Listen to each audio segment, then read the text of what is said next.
हिंदुहृदय सम्राट सरसेनापती बाळासाहेब ठाकरे यांचा। उपमुख्यमंत्री एकनाथ शिंदे साहब तुम आगे बढ़ो।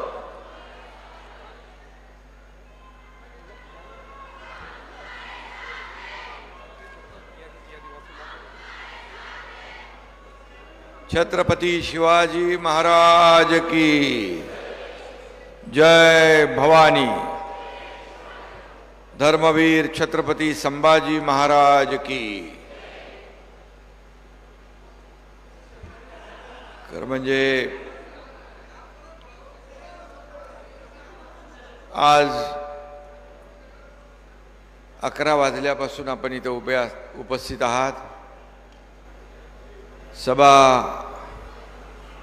4-4:30 वाजून गेले। मी आपल्या सगळ्यांची दिलगिरी व्यक्त करतो। सभेला उशीर झाल्याबद्दल आपल्या सगळ्यांची क्षमा मागतो। खरं म्हणजे राज्यामध्ये अतिशय दुःखद घटनाही घडलेली आहे। एकीकडे दुःखाचं सावट आहे। अजितदादा पवार यांना श्रद्धांजली आपण वाहिली आहे। मी देखील त्यांना श्रद्धांजली अर्पण करतो। आणि आजच्या जिल्हा परिषद पंचायत समिती निवडणुकीच्या प्रचार सभेला उपस्थित पालकमंत्री संजय शिरसाट, खासदार संदीपान भुमरे, आमदार संजनाताई जाधव, आमदार प्रदीप जयस्वाल, आमदार रमेश बोरनारे, माननीय आपले नेते प्रकाश महाजनजी, भाऊसाहेब पाटील, बाबासाहेब जगताप, रमेश पवार, राजेंद्र जंजाळ, विलास पारकर, पटवर्धन, कैलास पाटील, अण्णासाहेब माने, सर्व मान्यवर आणि माझ्या जमलेल्या तमाम लाडक्या बहिणींनो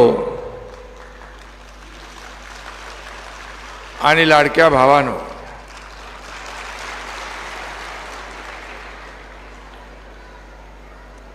या अतिशय कठीण काळात देखील आपल्याला प्रचाराच्या सभा घ्याव्या लागतात। कारण निवडणूक जाहीर झालेली आहे। निवडणुका टाळता येत नाहीत। आणि या जाहीर सभांना देखील कार्यकर्त्यांचा आग्रह, या कार्यकर्त्यांच्या निवडणुका आहेत। नेत्यांच्या लोकसभा विधानसभेच्या निवडणुका झाल्या। आता आम्हाला याच कार्यकर्त्यांनी निवडून दिलं, तुम्ही सगळ्यांनी निवडून दिलं। आणि आता कार्यकर्त्यांच्या निवडणुकांमध्ये देखील कार्यकर्त्यांच्या अपेक्षा असतात की आपल्या नेत्यांनी, खासदार, आमदारांनी, मंत्र्यांनी आमचा प्रचार केला पाहिजे। आणि म्हणून कार्यकर्त्यांना देखील वाऱ्यावर सोडता येत नाही। आणि म्हणून आजची ही सभा देखील आपण करतोय। काही सभा आपण रद्द केल्या आणि मग अतिशय साधेपणाने प्रचार आपण करतोय। कुठले हारतोरे नाही, काय नाही, आणि कुणावरही टीका होईल असं वक्तव्य नाही, कुणाच्या भावना दुखावल्या जातील असंही कोणी बोलू नये, अशा प्रकारचा आपला या प्रचाराचा भाग आहे। परंतु जिल्हा परिषद आणि पंचायत समित्या या निवडणुका ज्या आहेत, या निवडणुका ग्रामीण भागासाठी अतिशय महत्त्वाच्या आहेत। हे आता देवगाव रंगारी आहे ना, इथं आपल्या ताईचं कन्नड, वैजापूर आणि गंगापूर या तिन्ही तालुक्यातले सर्व पदाधिकारी आणि उमेदवार आणि कार्यकर्ते इकडे उपस्थित आहेत। मी खरं म्हणजे आपल्याला एवढंच सांगेन, हे देवगाव आहे आणि देवाचा आशीर्वाद शिवसेनेलाच आहे, देवाचा आशीर्वाद धनुष्यबाणालाच आहे। आणि एवढ्या मोठ्या संख्येने माझ्या लाडक्या बहिणी उपस्थित आहेत, अगदी नजर पोचत नाही तिथपर्यंत आहे। इकडे लाडके भाऊ आहेत, तिकडे बाहेर पण उभे आहेत। आणि म्हणून मी नेहमी सांगतो, ज्या उमेदवारांच्या पाठीशी महिला त्यांचा मतपेटीत नंबर पहिला. 100% मी हे का सांगतो, विधानसभेच्या निवडणुकीमध्ये देखील मी अनुभव घेतला. जिला आपल्या नगर परिषदा पाहिल्या आणि महापालिकाही पाहिल्या. अगदी लाडक्या बहिणींची संख्या लक्षणीय होती. अगदी मी ज्या ज्या ठिकाणी सभांना गेलो, सभांमध्ये तर गर्दी होतीच, पर रस्त्याच्या दुतर्फा देखील माझ्या लाडक्या बहिणी, लाडके भाऊ, शेतकरी वाट पाहत आतुरतेने आशीर्वाद द्यायला उभे राहायचे. यावरून त्यांच्या मनामध्ये, त्यांच्या मनातला आणि चेहऱ्यावरचा भाव या ठिकाणी आपल्याला दिसायचा की या लाडक्या बहिणी ज्या आहेत मनापासून आलेल्या आहेत. आता देखील येताना मी पाहिलं घरातून, घराच्या बाहेर. काल देखील मी कोल्हापूर, सांगलीत होतो. अगदी उशीर झाला होता, 10 वाजून गेले तरी सुद्धा लाडक्या बहिणींनी खुर्ची सोडली नव्हती, लाडक्या बहिणींनी सभा सोडली नव्हती. लाडके भाऊ होते, शेतकरी होते. हे प्रेम जे आहे खऱ्या अर्थाने तुमच्या एकनाथ शिंदेला मिळालंय. मी स्वतःला भाग्यवान समजतो की हे प्रेम या राज्यामध्ये माझ्या वाट्याला आलेलं आहे. मी मुख्यमंत्री असताना 2.5 वर्षाच्या कारकिर्दीमध्ये अनेक निर्णय घेतले. मला त्याचं समाधान आहे. मी देखील गरिबी पाहिली आहे. मी देखील एका शेतकऱ्याचा मुलगा आहे आणि माझ्या आईची तगमग पाहिली आहे, पत्नीची काटकसर मी पाहिली आहे, त्यांच्या डोळ्यातली कणव पाहिली आहे, कसा महिना काढायचा याची भ्रांत पाहिलेली आहे. आणि म्हणून मी जेव्हा मुख्यमंत्री झालो तेव्हा पहिल्यांदा मी ठरवलं की माझ्या लाडक्या बहिणी मातांसाठी मला काहीतरी केलं पाहिजे. आणि त्यातूनच मुख्यमंत्री माझी लाडकी बहीण योजनेचा जन्म झाला आणि मुख्यमंत्री माझी लाडकी बहीण योजना सुरू झाली. लोक विरोध करत होते. लोक म्हणाले कसं होणार, 45,000 कोटी रुपये वर्षाचा खर्च आहे. बोले कसं देणार तुम्ही? अरे बोले देणार म्हणजे काय, निर्णय घेतलाय, घेणार, माझ्या लाडक्या बहिणींना देणार म्हणजे देणार. आणि निर्णय झाला. काही लोक कोर्टात गेले, काही लोकांनी विरोध केला, काही लोक बोले चुनावी जुमला आहे, ह्या निवडणुकीतल्या घोषणा आहेत. परंतु मला अभिमान आहे, नुसत्या चुनावी घोषणा नव्हत्या, चुनावी जुमला नव्हता, मनापासून निर्णय घेतलेला हा एकनाथ शिंदे तुमचा भाऊ मुख्यमंत्री म्हणून होता. आणि म्हणून ती योजना सुरू झाली, योजना चालू झाली, खात्यात पैसे पडू लागले, माझ्या लाडक्या बहिणींना आधार मिळाला. काय एवढा मोठा आहे? का सरकारने करू नये? सर्वसामान्य लाडक्या बहिणींसाठी का करू नये? लाडक्या भावांसाठी का करू नये? का त्यांना आधार देऊ नये? आज मी अनेक गोष्टी बघतो, अनेक काही लाडक्या बहिणी आपल्या परिवाराचा प्रपंचाला हातभार लावतात.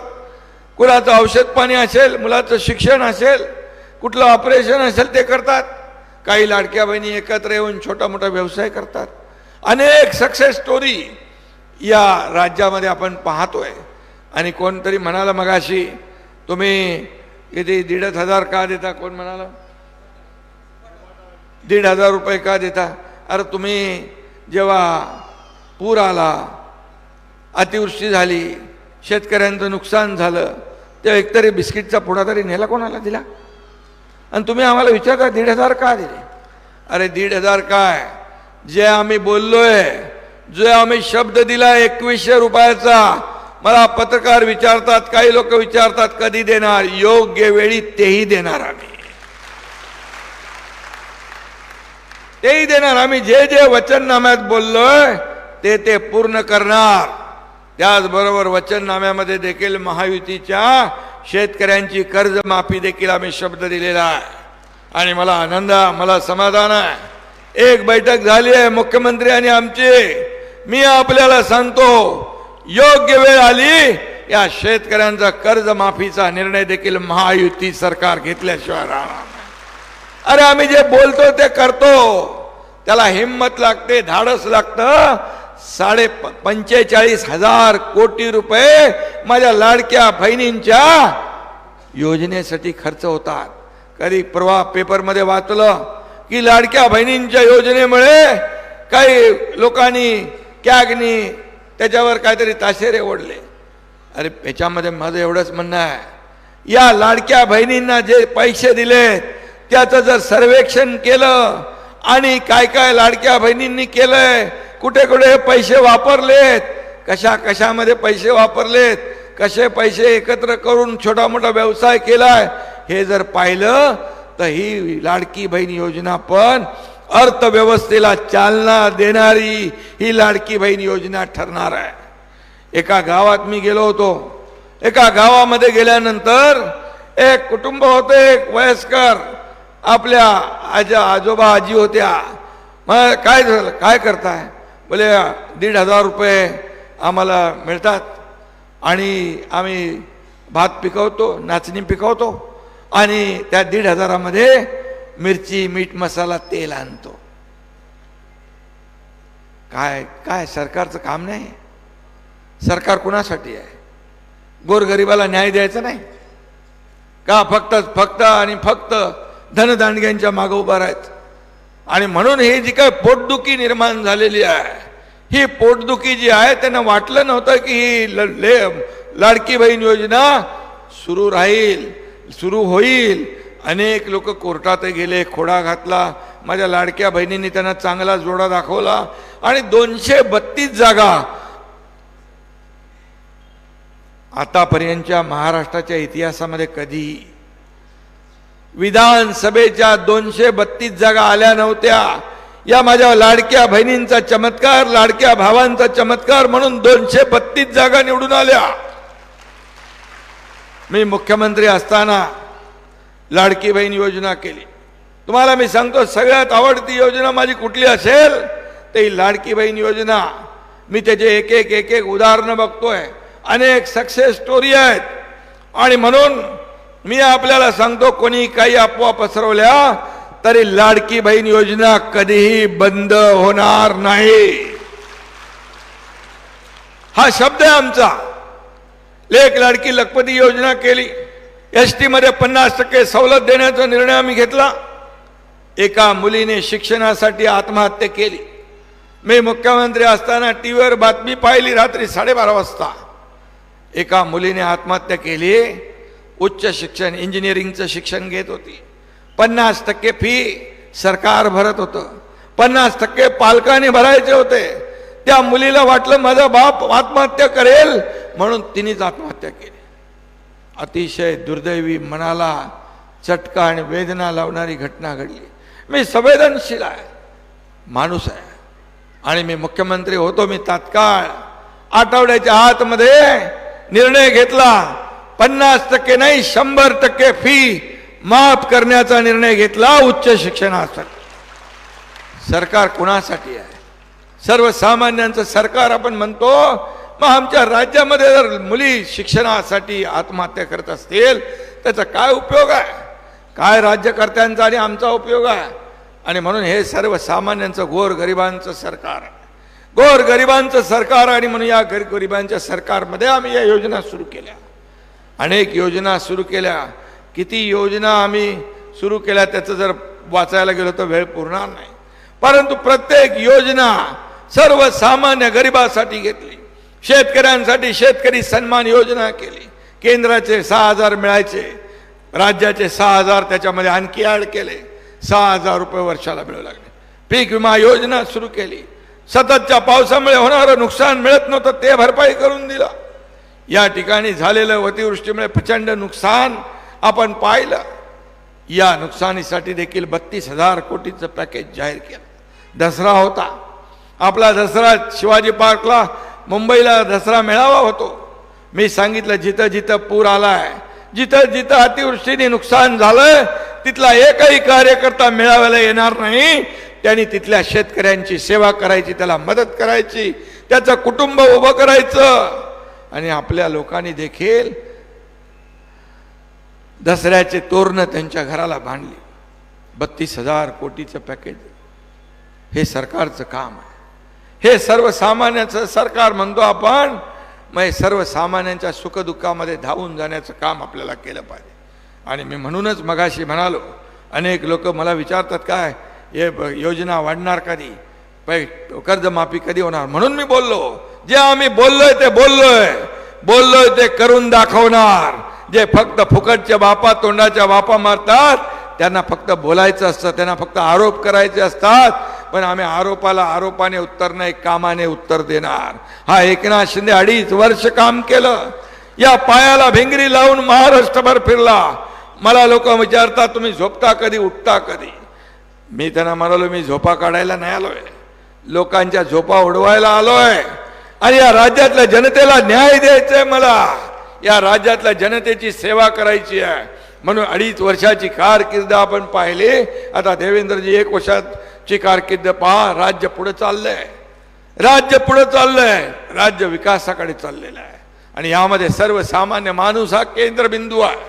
सिंचनाचे प्रकल्प कितीतरी आम्ही मराठवाड्यात मंजूर केलेत. आज मी मुख्यमंत्री झाल्या झाल्या पहिली कॅबिनेट झाली त्यावेळेस सिंचनाच्या प्रकल्पाला मान्यता दिली. या मराठवाड्यातलं जे काही मराठवाडा वॉटर ग्रीड अगोदरच्या सरकारच्या लोकांनी बासनात गुंडाळलं होतं ते आम्ही पुन्हा ओपन केलं. आणि या मराठवाड्यातला दुष्काळ वाडा हा शब्द जो आहे आम्हाला पुसून टाकायचा आहे. या मराठवाड्याचा दुष्काळ कायमचा संपवायचा आहे. आणि यासाठी पाणी योजना असतील, इथं भुमरे नाना आहे, इथं आपले बोरणारे आहे, संजय शिरसाट आहे, संजनाताई आहे. यांच्या मी मुख्यमंत्री असताना यांच्या मतदारसंघामध्ये किती भुमरे नाना निधी दिला तुम्हाला, संजय शिरसाटला किती दिला, बोरणारेला माहिती आहे किती दिला. कधी मी हात आकडता घेतला नाही. पैसे नाहीत हा माझ्या डिक्शनरीमध्ये कधी शब्द नव्हता, कधी नव्हता. मी काम करत होतो, मी कधी कारण सांगत नव्हतो. माझ्या कामाची पद्धत आल्यानंतर ताबडतोब सही करणं आणि त्याचा प्रस्ताव त्याची प्रक्रिया सुरू करणं ही माझ्या कामाची पद्धत होती. No reason on the spot decision घेणारा मुख्यमंत्री म्हणून मी काम केलं. आणि मला आठवतंय अजितदादा आज आपल्यामध्ये नाही आहेत, पण एकदा बोलता बोलता अजितदादा स्वतः म्हणाले, आमचे 4 चौघं आम्ही बसलो होतो, ते म्हणाले आतापर्यंतच्या महाराष्ट्राच्या इतिहासामध्ये सगळ्यात जास्ती सह्या करणारा मुख्यमंत्री कोण, तर त्याचं नाव एकनाथ शिंदे. मला अभिमान आहे, मला त्याचा अभिमान आहे. अरे माझ्याकडे लोक यायचे मुख्यमंत्री सहायता निधीमधून पैसे घ्यायला, ताबडतोब मी पेन काढून सही करायचो. जवळपास 70 ते 80 हजार रुग्णांना 450 कोटी रुपये दिले. पूर्वीच्या सरकारमध्ये असणाऱ्यांनी 2.5 वर्षात 3 कोटी रुपये दिले होते. एकनाथ शिंदेनी 450 कोटी रुपये दिले. हे जनतेचे पैसे आहेत, हे सर्वसामान्यांचे पैसे आहेत, हे लोकांचा जीव वाचवण्यासाठी पैसे आहेत. हे पैसे ठेवायसाठी नाहीत, हे पैसे लोकांचा जीव प्राण वाचवण्यासाठी. ते काम आम्ही केलं. आणि म्हणून आम्ही गरिबी पाहिली आहे, लोकांमध्ये गेलोय, बांधावर गेलोय, शेतावर गेलोय. अगदी इरशाळवाडीची दुर्घटना घडली तिथं देखील एकनाथ शिंदे गेला. जिथं जिथं आपत्ती तिथे शिवसेना, जिथे संकट तिथं शिवसेना. आणि संकट आला तिथे एकनाथ शिंदे कधी थांबला नाही, पोचला तिकडे, लोकांची मदत केली. कारण जेव्हा मुख्यमंत्री जातो तेव्हा सगळ्या यंत्रणा अलर्ट होतात, यंत्रणा काम करतात आणि लोकांना तात्काळ मदत मिळते, लोकांचे जीव वाचतात. हे काम करण्याची माझी पद्धत आहे. आणि म्हणून मला काय मिळालं, यापेक्षा या महाराष्ट्रातल्या तमाम जनतेला काय मिळालं हे बघणारे आम्ही लोक आहोत. किती प्रॉपर्टी कमवली, किती संपत्ती कमवली, किती पैसा कमवला, यापेक्षा किती माणसं कमवली आणि किती माणसांचं प्रेम कमवलं हे माझ्यासाठी महत्वाचं आहे. आणि म्हणून शिवसेना चांदा ते बांधापर्यंत पसरतीये. आज अनेक लोक शिवसेनेमध्ये येतात, अनेक लोक शिवसेना सोबत करतात, शिवसेनेच्या सोबत येतात. प्रकाश महाजन इकडे बसलेले आहेत, अतिशय अभ्यासू माणूस. का आले, कितीतरी लोक आले. आताही काही प्रवेश मला सांगितले बोरणारेजींनी, काल देखील कोल्हापूरमध्ये सांगलीमध्ये प्रवेश झाले. कशासाठी होतात, कारण दिलेला शब्द पाळणारा एकनाथ शिंदे आहे, दिलेला शब्द पाळणारा एकनाथ शिंदे आहे, शब्दाला जागणारा एकनाथ शिंदे आहे. म्हणून 2022 मध्ये या सर्वसामान्य कार्यकर्त्यावर, पण बाळासाहेबांच्या विचारांचा कार्यकर्ता, आनंद दिघे साहेबांच्या विचारांचा कार्यकर्ता, या एकनाथ शिंदेवर 50 आमदारांनी भरोसा ठेवला, विश्वास ठेवला. आणि यामध्ये व्यासपीठावर इथं बसलेले आमदार आहेत. महाराष्ट्राच्या इतिहासामध्ये एक क्रांती घडली. महाराष्ट्राच्या इतिहासामध्ये सर्वसामान्य माणसाच्या मनातलं सरकार आम्ही आणलं. आणि ते जर सरकार आलं नसतं 10-20 वर्ष आपण मागे गेलो असतो. 2.5 वर्षात केलेलं काम माझ्या डोळ्यासमोर आहे. आता 3.5 वर्षात काम जे होतंय ते आपल्या समोर आहे. टीम म्हणून आम्ही काम करतोय. आमचा अजेंडा एकच आहे, विकासाचा अजेंडा आहे. सर्वसामान्य माणूस आमचा केंद्रबिंदू आहे. शेतकरी आमचा केंद्रबिंदू आहे. युवक आमचा केंद्रबिंदू आहे. माझी लाडकी बहीण आमचा केंद्रबिंदू आहे. या लाडक्या बहिणींना देखील स्वतःच्या पायावर उभं करायचं आहे. आम्हाला स्वतःच्या पायावर उभं करायचं आहे. आणि या लाडक्या बहिणींना देखील आम्हाला लखपती झालेलं बघायचं आहे. लखपती झालेलं. फुकटचे एकनाथ शिंदे कधी बोलणार नाही. जे बोलणार ते जे होणार आहे तेच बोलणार. जे होणार नाही ते बोलणार नाही. आणि म्हणून या महाराष्ट्रामध्ये पद येतात जातात, पुन्हा येतात. सत्ता येते, सत्ता जाते, पुन्हा येते. नाव गेलं की परत येत नाही, बाळासाहेब सांगायचे. आणि म्हणून मला या महाराष्ट्रातल्या करोडो करोडो लाडक्या बहिणींचा लाडका भाऊ ही मिळालेली ओळख सगळ्या पदांपेक्षा मोठी आहे. माझ्यासाठी सगळ्या पदांपेक्षा मोठी आहे.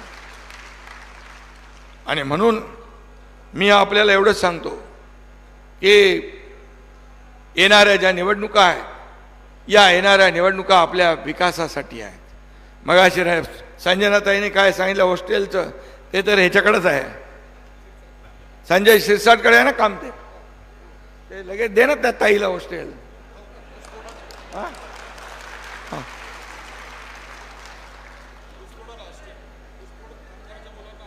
ऊसतोड कामगारांचं जे हॉस्टेल आहे ते ताबडतोब द्या. आपल्याकडे जे जे खाते आहेत, डिपार्टमेंट आहेत, ते तात्काळ आपण करा. उद्योग खातं आपल्याकडे आहे. मी तर डायरेक्ट उद्योग मंत्र्यांना फोन करतो नेहमी. फोन केल्यानंतर नुसता फोन करत नाही तुम्हाला दाखवण्यासाठी, ताबडतोब त्याची प्रक्रिया सुरू होते. उद्योग मंत्र्याला माहीत आहे एकनाथ शिंदेने फोन केलाय म्हणजे हे काम करावंच लागेल. आणि ते काम देखील सुरू होतं. पर्यटन खातं असू द्या, आपलं जलसंधारण खातं असू द्या, आपल्याकडे जे जे खाते आहेत किंबहुना आपल्या मित्रपक्षाकडे आहेत त्या त्या खात्यांमधून देखील लोकांना न्याय देण्याचं काम आपण करत असतो. आणि म्हणून यासाठी आपल्याला मी एवढंच सांगेन की जी काही रस्त्याची कामं असतील त्या मला वाटतं बाकी सगळ्यांना जास्ती पैसे भेटलेले आहेत. कन्नडला कमी भेटले. आता कन्नडचा बॅकलॉग आपण नक्की भरून काढू, काही चिंता करू नका. कारण शेवटी लाडकी बहीण आहे. हे लाडके भाऊ पटापट घेऊन मोकळे झालेत. आता हे लाडकी बहीण राहिली आहे, त्यांना देखील पैसे कमी पडणार नाहीत ही खात्री मी आपल्याला देतो. आणि आपल्याला एवढंच सांगतो, ही निवडणूक जी आहे ही निवडणूक आपली जिल्हा परिषद आणि ग्रामपंचायत आहे, आपली पंचायत समिती आहे. ही आपल्या गावाची निवडणूक आहे, आपल्या ग्रामीण भागाची निवडणूक आहे. आणि म्हणून या ग्रामीण भागामध्ये आपल्याला विकास पाहिजे असेल तर या ठिकाणी आपल्याला काम केलं पाहिजे. आणि म्हणून मला या ठिकाणी मी आलोय मुद्दाम, मी विनंती करायला आलोय आपल्याला की बघा, शेतकऱ्यांचे प्रश्न आहेत, शेतकऱ्यांच्या समस्या आहेत, शेतकऱ्यांच्या योजना आहेत.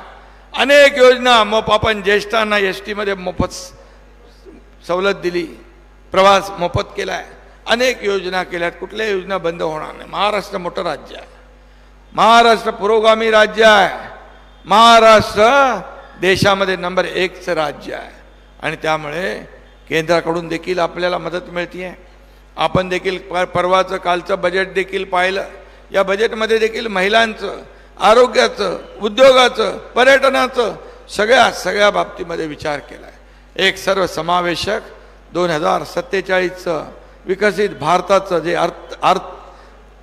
आर्थिक महासत्तेकडे वाटचाल करणारं बजेट आहे. आणि म्हणून NDA मध्ये पण आपण प्रमुख शिवसेना आहे, घटक 3ऱ्या क्रमांकाचा पक्ष आहे.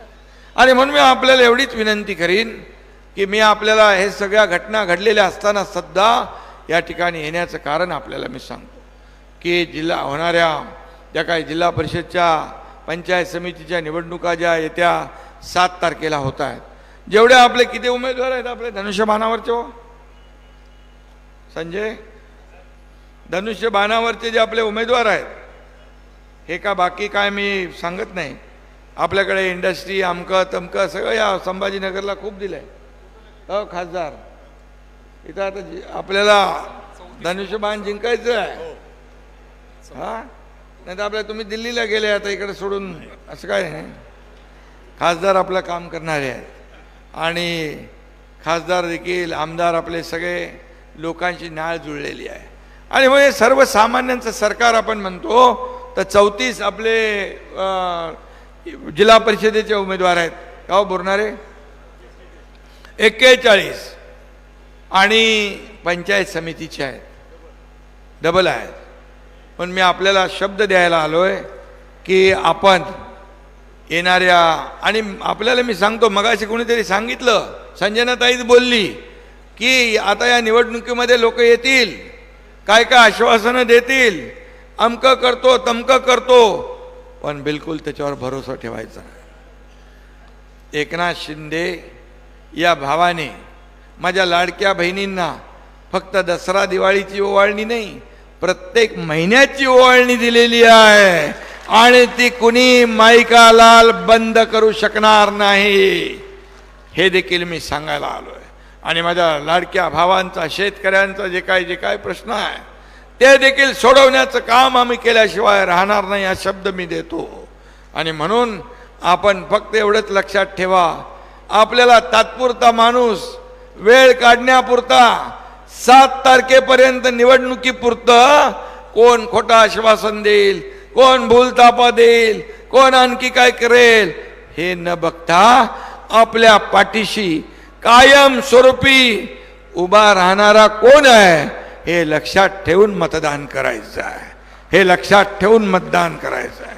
आणि म्हणून तुमचं आमचं नातं काय लाडके बहिणी लाडक्या भाऊ माझ्या इकडे लाडके भाऊ आहेत लाडक्या बहिणी आहे हे नातं तात्पुरतं नाही आहे. आज मी जातो तिथं काही राख्या बांधतात काही ओवाळण्या करतात लाडक्या बहिणी त्यांच्या चेहऱ्यावर जो आनंद आहे हा आनंद बघितल्यानंतर मला 2.5 वर्षाचा मुख्यमंत्री पदाचा कारकीर्द आठवते. घेतलेले निर्णय किती योग्य आहेत याचं समाधान आणि आनंद मिळतो. आणि म्हणूनच जे धनुष्यबाणावरचे उमेदवार या भागात सगळे धनुष्यबाणाचं वाटतं ना का हो खासदार या आपल्या तिन्ही पंचायत तिन्ही तालुक्यामध्ये धनुष्यबाणाचे उमेदवार आहेत. आणि म्हणून येत्या 7 तारखेला धनुष्यबाणासमोरचं बटन दाबून आपण या सर्वच्या सर्व उमेदवारांना विजयी करा अशा प्रकारची विनंती मी आपल्याला करायला आलेलो आहे. धनुष्यबाणाचं मत म्हणजे विकासाला मत धनुष्यबाणासमोरचं मत म्हणजे कामाला मत. आणि म्हणून बाणाला मत म्हणजे तुमच्या एकनाथ शिंदेला मत अशा प्रकारची विनंती मी तुम्हाला करतो. आणि तुम्हाला एवढंच सांगतो या संपूर्ण ह्यात जर तुम्हाला संभाजीनगर हा ऐतिहासिक शहर आहे. मुंबई ठाण्यानंतर या संभाजीनगरवर बाळासाहेबांनी प्रेम केलं आणि बाळासाहेबांचा भगवा या संभाजीनगरवर फडकला मुंबई ठाण्यानंतर. आणि पुन्हा तुम्हाला या संभाजीनगर जिल्हा परिषदेवर भगवा फडकवायचा असेल तर या ठिकाणी सर्वच्या सर्व उमेदवार आपल्याला निवडून दिले पाहिजे. आणि या संभाजीनगरच्या जिल्हा परिषदेवर विकासाचा भगवा या ठिकाणी डौलाने फडकवा. तुम्हाला निधी कमी पडणार नाही हा शब्द मी आपल्याला देतो की कुठल्याही परिस्थितीमध्ये विकासाला निधी